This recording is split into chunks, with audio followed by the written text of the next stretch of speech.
Hi, welcome to the eVenture Family channel. If it's your first time here, please do like and subscribe. So today I wanted to share not only the latest Rivian software update, which I say latest, but definitely has been quite late for us. We're waiting over a week longer than some other Rivian owners to finally get this one, but it brings some nice little additional UI tweaks to the driver display, cleans up the UI a little bit, definitely had some like little quality of life improvements and bug fixes. And then the big thing is it adds a bunch of the little fun like treats and tricks, I guess, for Halloween. So we've got 3 different costume modes, including an interactive haunted Rivian mode. So I'm going to share all of that with you, show you some of the stuff that we now have for extra little tweaks and customizations inside of here, and then talk about why I'm starting to get just a tiny bit frustrated with some of the updates and just decisions that Rivian has been making. So maybe the honeymoon is slightly over. We're almost at a year of ownership now, so is the shine coming off a little bit? Let's talk about all of it, and let's go drive. All right, so we are here in our Rivian R1S. We picked this up a little over a year, or a little less than a year ago. It's toward the beginning of December of 2023. So we're just about coming up on a year. This is, I guess, technically a model year 2023 Rivian R1S. I'm not sure exactly when they switch over the model years. I think it's like on January 1st, but something like that. This is a quad motor, and we really don't have too much in the way of like different options in here. We've basically just got the awesome forest edge, green here, and then the forest edge interior here, which I absolutely love with this dark wood, this green material everywhere, and I just think this looks awesome. So glad that we waited for this one. We did go through several kind of starts and stops and a little bit of frustration with our delivery experience. We waited about a year and a half to get this. I wish that we had just put in a reservation much earlier, but we did kind of wait a little bit for it, and I think we ended up right at the like peak wrong time of ordering. We had like the long, or not the longest wait, some people waited 3+ years, but we had a long wait for how late we came in for the reservation. And basically if we had just like not even put a reservation in, we would have been able to probably get something just like this maybe like a month or so later. So it really didn't help us all that much making the reservation so early, but it was okay. And then we had an awesome delivery and pickup experience at the Rivian factory in Normal, Illinois when we got this. And, I'm super happy with this vehicle. It has absolutely been the best vehicle that we've ever had. I have no regrets at all about us getting this or about us going to a full EV household. So we're, at 2 EVs now in our garage with this and our Chevy Equinox EV. We did have some ups and downs throughout the ordering experience here, so there wasn't a whole lot of communication through the majority of that like year and a half that we waited. And then toward the end of it, we got twice had VINs assigned and were like ready to start scheduling delivery. And the one time it just sort of like disappeared overnight and we got no updates and couldn't get in touch with anybody. And then the second time we were informed that the VIN that had been assigned to us, the vehicle did not pass the initial post construction or pre-delivery inspection, and so we had to wait for another one. And I thought communication could have been quite a bit better from all of that. But anyway, now that we're about a year into this, absolutely love this vehicle. It is the one that we prefer to hop into and take all of our family trips in, and it has been fantastic. Now, the only thing that I haven't been so happy about lately is just some of the decisions that Rivian is making around their existing customers and how they're supporting them versus focus on new things. So first off, the Connect Plus subscription. So if you're unaware, this is basically now Rivian's premium connectivity subscription package. You can kind of think of it as like a data plan for your Rivian vehicle. So it is $10 a month or $100 for the year if you like prepay all of it. And basically it gives you data connectivity through LTE pretty much around the world, or not around the world, but at least through North America. We were able to use it in Canada fine. I think it uses AT&T's network. And it's been like pretty stable and reliable. It's not like the fastest, but you do have the ability to use it as a hotspot to your other devices if you want. But we have actually decided not to pay for it right now, just because there are a bunch of features and functions that haven't yet come, including the ability to do Google Cast for video media playback. They also promised XM radio connectivity app over a year ago, I think, or almost a year ago at this point. It was toward the beginning of this year, and they said that was coming soon, and we've heard like nothing about that in the meantime. So that's still not here. So until those things come along, I don't know, I'm just not totally sold on it yet. So instead, I've been just using my iPhone as a Wi-Fi hotspot to tether to, and that actually allows you to still do all of the audio media playback while you're driving around. I actually set up like a Siri shortcut on my iPhone so that whenever we connect to the Bluetooth in this vehicle, the hotspot will automatically turn on for my phone, and then the Rivian connects to it. So it works like pretty well, but I have noticed like it'll drop out every once in a while. You have to like unpause songs somewhat frequently. And then like when I get back home or I'm leaving home, it gets confused between like which Wi-Fi network to be on. And there's always like some jumping and stumbling then. And one thing I just don't like is that it'll actually pop up like a modal dialog box that takes over the screen when you're off of a cell connection and says like basically, you know, go to subscribe to Connect Plus instead of just like letting you interact with other stuff. So just stuff like that feels a little bit almost like money grabby. So I don't want to get too deep into all of that. There's plenty of stuff online you can find if you really want to find people that are super frustrated about this stuff. I think it's fine. Like for $10 a month, it's actually a pretty good deal, even if you just consider it like an additional data package for a device. And then like being able to do all of the media stuff on top of it, it's not bad, but just for me, I don't know, I haven't really needed it yet. And I think the additional friction and frustration that using my phone as a hotspot adds isn't like necessarily worth that extra $10.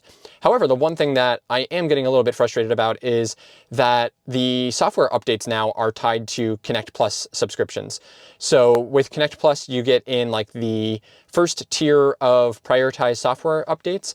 And so for this latest one here that brings a bunch of, you know, UI improvements and bug fixes, and then all of the Halloween stuff, that actually came about a week and a half late for us compared to people that have Connect Plus and, you know, the initial reports of people I saw getting it. So that's a bit frustrating, especially on, you know, a somewhat time-sensitive update like this. With all of this Halloween stuff, like, it'd be nice to be able to enjoy it for more than, we got it like less than a week ahead of Halloween. Now, technically, you can keep using these features into like the first week of November, but you know, do I really want to do like the Halloween stuff in November? I don't know. So it's not the biggest deal in the world. Like, it's a week in the grand scheme of things, but it's just a little bit, I don't know. I don't understand why they need to like tie that differently. That just feels like a little bit of a thing that they're trying to juice the subscriptions with. So don't love that. And then there's also all of this stuff here now where this is one of the first updates, if not the first one, where we're truly starting to see some of the divergence in branches between updates and functionality between Gen 1 and Gen 2 vehicles. So Gen 2 vehicles get a whole bunch of additional like exterior lighting, light bar customizations with these Halloween costume modes that they have. Now, a lot of that is like tied to the hardware, but one of the modes does actually have like the light bar flashing across the front here in our Gen 1 vehicle. So there's definitely like ability to do that. So it would have been nice if they had found a way to at least backport some more of that stuff over. But more and more, it's just starting to feel like all of the focus and attention is on Gen 2 vehicles. And I'm starting to get a little bit more worried about how well supported Gen 1 is going to be here.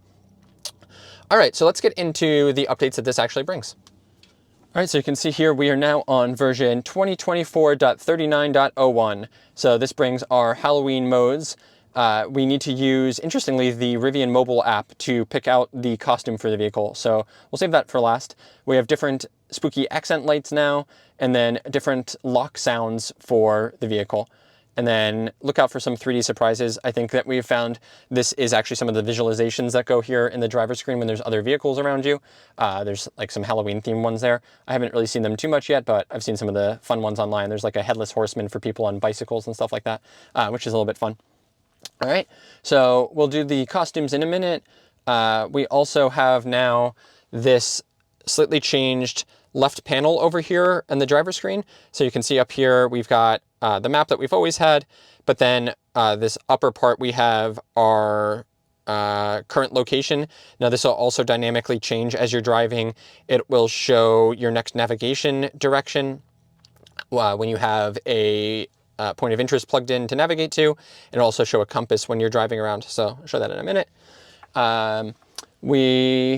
There's also like, oh yeah, a little bit of changes here. So now in terms of the volume, that takes this little panel here, a little bit easier to read. Before it was a little bit smaller. So just some like UI tweaks and bringing things a little bit more consistent now.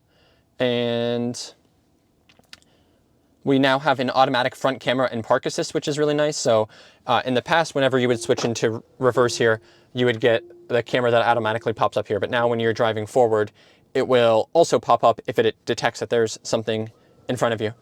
So this has been really nice, you know, especially like pulling into the garage and everything.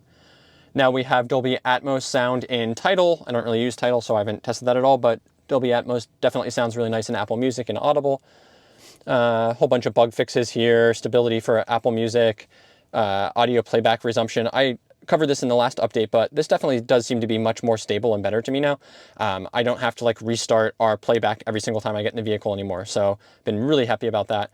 And then they've also now changed the behavior of the automatic wipers, where you can go, how does this work? So this front one now, this tweaks us to, yeah, lets us go through all of the different wiper modes here.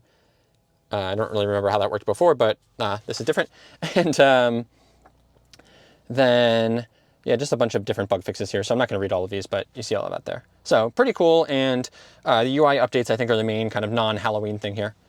All right, so now getting into the Halloween stuff, we've got the different accent lighting here. So it was only an update or two ago that we got the ability to customize the accent lighting in here. So we have now 2 additional Halloween themed ones. So we've got this Foggy Bog, which is like neon lights, neon green, I should say. And then you have, of course, the, you know, little animations and different sounds with it. These sounds like don't do anything other than just as you're going through them here, but yeah, they are creepy. So Crimson Moon for this, you know, dark red one. And then that comes in addition to all the ones that were here before. It's not taking the place of or removing any. So that's cool. We've been using this Foggy Bog one. The kids like this.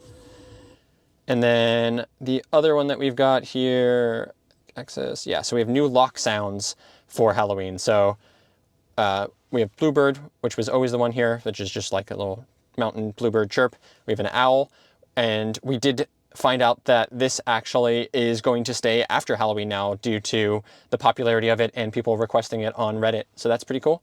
And then we have Crow, which is, you know, the creepiest Halloween one. So I'll do that one in a minute. All right, so here's our crow sound. And here's the owl that we'll be able to keep after Halloween. Not too spooky. All right, so here you can see the Foggy Bog lights a little bit. So you can just see how green they are. And that's compared to the normal Forest Valley, which is, I mean, kind of honestly hard to tell. in the real dark, you can tell this is a brighter green, but whatever. And then here's our Crimson Moon. You can see that you even get a little bit of a flicker there. It's not flickering in stable mode here, just kind of, that's more on the camera than it is in real life. All right, so in addition to the accent modes that we've got here, in the mobile app, and actually, now that I'm thinking of it, this is one of the only features that I can think of that has only been available in the mobile app. I'm a little bit surprised you can't tweak these from the in-vehicle screen, but I guess the idea is that you can do these from outside of the car. So we have 3 Halloween costumes that we can do now. So first up is Kit from Knight Rider, and so for each of these we basically just slide it on to activate, and we get these custom screens here in addition to some music. All right, so let me just turn that down for a second. All right, so you can see we have this one here. We've got all of the stuff up here in the driver display. And then even back here for the rear display, we've got this stuff. Now, none of this is like in any way interactive or anything. You can see like it doesn't actually do anything. And you can't drive the car like this. The second you shift into gear, this goes away.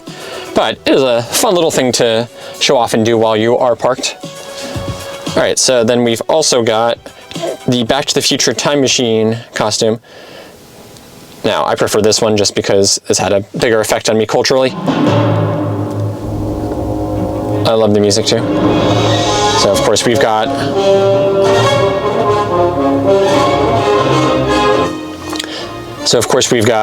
our different time selection here, all tying into the various movies in the Back to the Future franchise. I don't know what this September 14th, 2021 one is. I'm feeling this has something to do with Rivian's history, but I'm not totally sure. I wonder if it's when the R1 first shipped or something. I don't think that's a Back to the Future reference. I know that 1955 and 1985 are, and I think 2024 is... Oh, I guess that's actually today. And then we've got this stuff up here, including our plutonium chamber. Hit 88 miles per hour, and we're going to see some serious stuff, right? And then back here too, we've got our flux capacitor and some other controls. All right, so like I said, those ones you just kind of put on, and that's about all they do. Now in the Gen 1s here, nothing happens on the outside of the vehicle for these ones. However, on the Gen 2, you would actually have like some light bar effects and stuff too. So last up, we've got this Haunted Rivian one, which I like just because it gives you some different stuff here. So we've got a spooky gear guard there, some scary music. We can even change our lights here. I seem to have lost connection. There we go. So you can change the lights, and then exterior lights we can put on. I'll show you those in a second. Let's turn the music off for a minute, just because that's loud. And we can do different spooky effects too.